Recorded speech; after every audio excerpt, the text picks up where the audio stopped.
this content is for kids. It's not for kids. Isn't that what I said? No, it's not for kids. If you are 13 years or younger, this is not for you. Do I have to kill somebody in order to actually make that point across? No, man, you don't have to kill no one. Wait a second. Oh, no. We return to our planet. The High Court may well sentence you to torture. He likes movies. We like movies. SeptumSin versus the world. SeptumSin versus the world. SeptumSin versus the world. SeptumSin versus the world.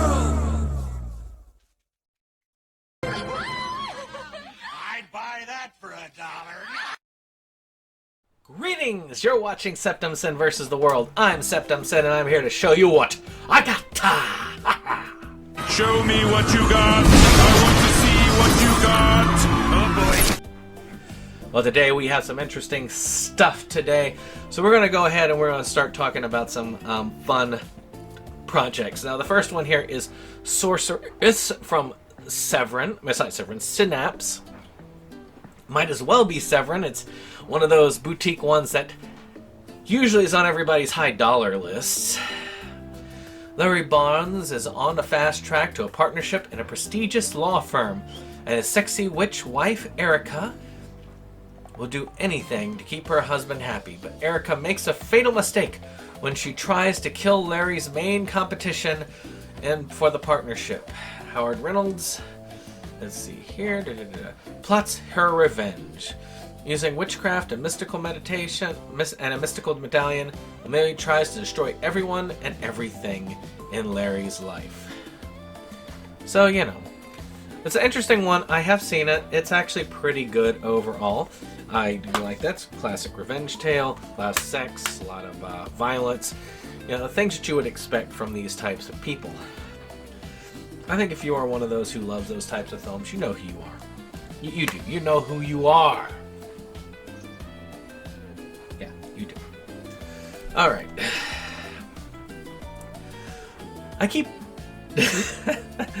having issues with this because I keep forgetting that it's not Orphan. It's Sorceress Stabber Orphan. This is the secondary series that was released. There was an original series a long time ago, and then this one. And this is a kind of a fantasy series, Wizards, Warriors type thing, and you've got this guy in the main cast. This is kind of a redo of it. I've got both series, so I went ahead and got it because it's an anime classic. Yeah. Now here's one I waited to come down in price because I didn't want to pay $25 for it, and that was Sorry to Bother You. This is we talk about code switching. When you talk about political discussions, and in an African community, there's that little kerfuffle there. In the African American community, I hear about code switching all the time.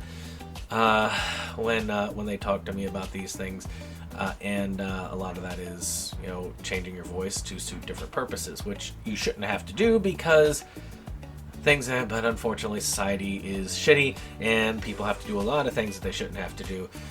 But this kind of shows that political way of this political effort there, how people can somehow get increased sales on the phone, do these things by presenting themselves a little bit differently.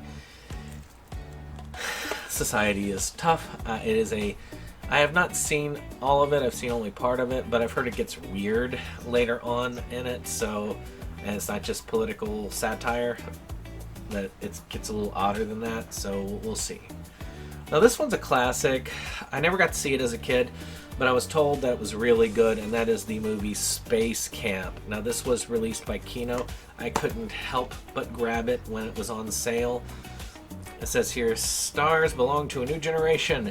Zero gravity meets zero fear in this in this cosmic comedy adventure about a summer camp where regular kids check in and real astronauts check out. I always wanted to go to space camp as a kid. I always thought that was really cool as far as that is concerned.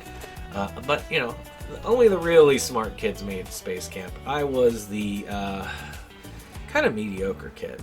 I mean, I could do well when I applied myself, but I only made I made passing grades. I'd get B on a roll, but I was one of those. It's a B on a roll kid, not an A, straight A kid. And you got to be a straight A kid to really get into those sort of things. So here's another one that I got just because. Crunchyroll product, Space Patrol Lulu. Space. Yep, there it says it again. Okay, well, this one looked interesting. Her hometown is full of aliens. Her dad is a space patrolman, and her body turns into a gun at the sight of evil. She's Luluko, and she wants to be normal. Well, I mean, I don't know much about this. It sounds fun, sounds weird. I probably got it relatively cheap. That's probably why. Yeah, Space Camp goes down here. Alright. This one I have seen a lot of. I don't know about this cover, but Spaced Invaders. And I understand what the cover kind of has it look like that kind of 50s alien invasion thing, because in a way it is, but it's kind of a horror comedy, but it's more comedy than horror. It's back in those days where, you know, in the 80s and 90s there were a lot of like child-friendly horror-esque films, and this was one of those about these aliens coming to kind of invade, and they're interesting and they're kind of cool characters all the way around. It was fun. When I was a kid, I loved this film, and I wish that I need to see it again. And I saw it coming out on Kino, and it was $10. I was like, "Yes, you've got to get this. You've got to get this." All right. This is an Alfred Hitchcock film with Ingrid Bergman and Gregory Peck called Spellbound. Pretty much any Hitchcock film that's not in the collection that I have that's really cool, which is his Velvet collection. Eventually, if they put out another collection that's as cool as that, I might replace it, but so far they haven't. It's just cool, though. I mean, artwork, everything, it's just cool all the way around. But this isn't in that. The secret recesses of the mind are explored with brilliant and terrifying effect. Dr. Constance Peterson is a dedicated psychiatrist who puts all her passion into work until she falls in love with Dr. Edwards. Unfortunately, it soon becomes clear that Edwards is an imposter, an amnesiac who may or may not be a cold-blooded murderer. Hitchcock did a lot of these Cold War-esque thrillers, a lot of spy thrillers. A lot of people think Hitchcock, they think horror, but Hitchcock didn't do a lot of horror. Hitchcock was more of a thriller guy. It's always interesting there. This is one I'm debating keeping. I need to see it again, which is Kristen Stewart's Spencer. She plays Princess Diana. She does a really good job as Princess Diana, and it's a fairly decent one, and I need to watch it again because I think I wasn't watching it in the right mindset the first time, because I kind of spaced out, but it has a lot of the complications of it and her feelings and all of that. Diana was a complicated individual in there. She was very well loved, and she hit the spotlight really big because she was that first real commoner princess, or at least by the people, the first princess of the people, I should say. And because of that, she has always lived in a lot of people's hearts in that way. So it was kind of interesting to see her on screen there. So because I had the first one in Steelbook, I had to get the second one in the Steelbook. And this is Spider-Man Across the Spider-Verse. Now, I've heard a lot of good things about it. It's furthering the adventures of Miles Morales and all of the different Spider-Man throughout the different multiverses. Now, I haven't seen this one because I'm waiting on the sequel, because I've heard this one has a really bad cliffhanger and is not very good to watch on its own, that you kind of need the end of it as well. I I heard it's really well done, that it's really well executed, but the problem is that it ends. It just feels like it's incomplete because they didn't complete the story. So they keep delaying the other one, and they may never release the actual second half of this movie. But if they decide they don't, let's say if they say that they're going to never release it, that yep, the project's dead, I will finally open this and watch it. But once they've released the sequel, I'm just going to watch them back to back as one movie, as apparently it was intended. So this one is one that I was iffy on, but I did get it cheap, and that is from, I want to say Sony. Looks like a Sony. Oh, Disney. I guess it's Disney in the frames of one of the places they bought. That's Spies Like Us. Will Smith, Tom Holland. I mean, that's kind of a great cast, and it's about like Smith is a secret agent. He gets turned to a pigeon. There's something about that that's not quite right, but I need to see how much he is in it as Will Smith and how much he is in it as the pigeon to really make any judgment call here. I haven't heard a lot about it, to tell you the truth. Alright, so this I got because it was like $2. That's Spike and Mike's Sick and Twisted Festival of Animation. I think I got this off of gosh, what was it? That's off of one of those really discount ones. Oldies.com. It's got a lot of these animated shorts, and I'm curious about it. I don't know anything about this, but kind of weird stuff I like, and that sounds like it would be up my alley. So Spike E. Yeah, okay. This is a Metrosia one. You can always tell by the cover, and that is the Spiral.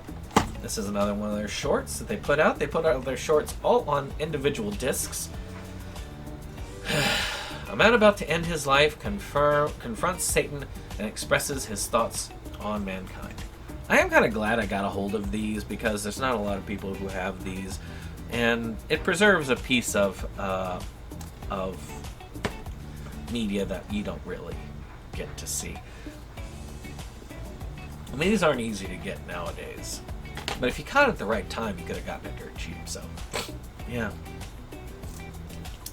So I talked about Saw 10 in an earlier one, and this is Spiral, which does fit into the Saw series.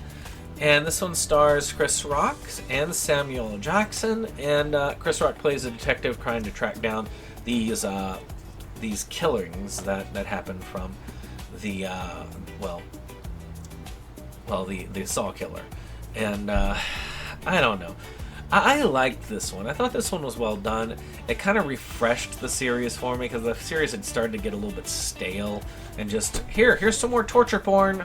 Lap up your torture porn, you sick, twisted people. And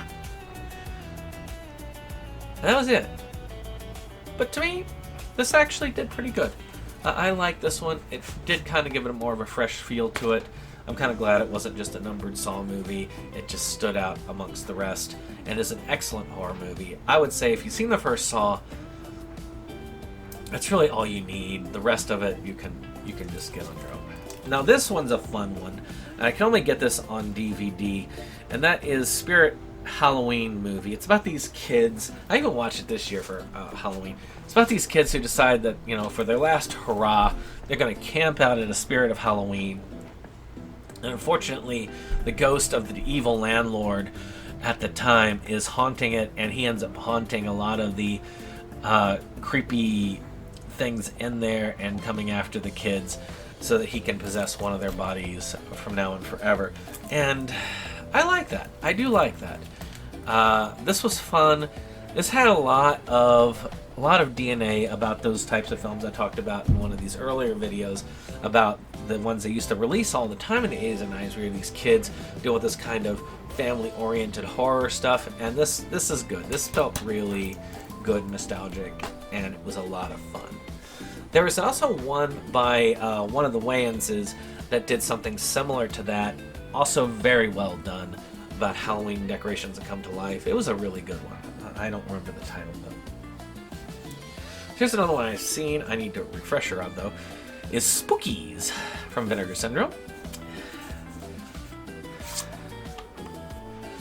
Spookies. Doesn't sound scary, but it probably is. After a car breaks down, a group of travelers find themselves stranded on a remote part of New England.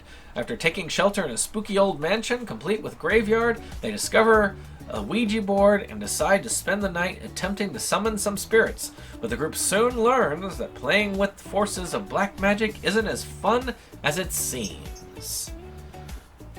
Yeah, I don't remember a lot about this one, but I have seen it. I just don't remember much about it. It sounds like it would have been fun for me. And the last that I have, last one for the month, from Metrosia again, is Spud, the brain-mashing potato. Yeah, I don't have to tell you more about that. That's pretty much what it is. It's 11 minutes long. Another one of their shorts. They're fun to watch. They are. I just need to get like all of my Metrosia shorts and just watch all the ones I haven't seen yet. In one go. I think it would be good. Well, I hope you've enjoyed this. If you did, hit that like button, hit that subscribe, and share. And we'll see you on the next one. Bye-bye.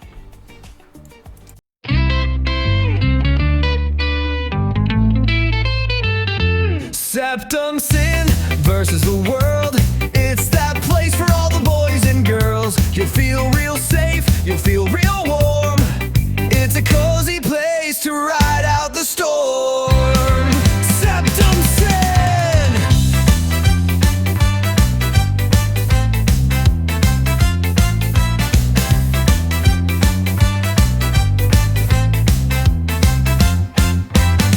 SeptumSin and his best boy Jake see the trends that scare us every day. Physical media is going to the side. Doctor streaming will rule the world in time.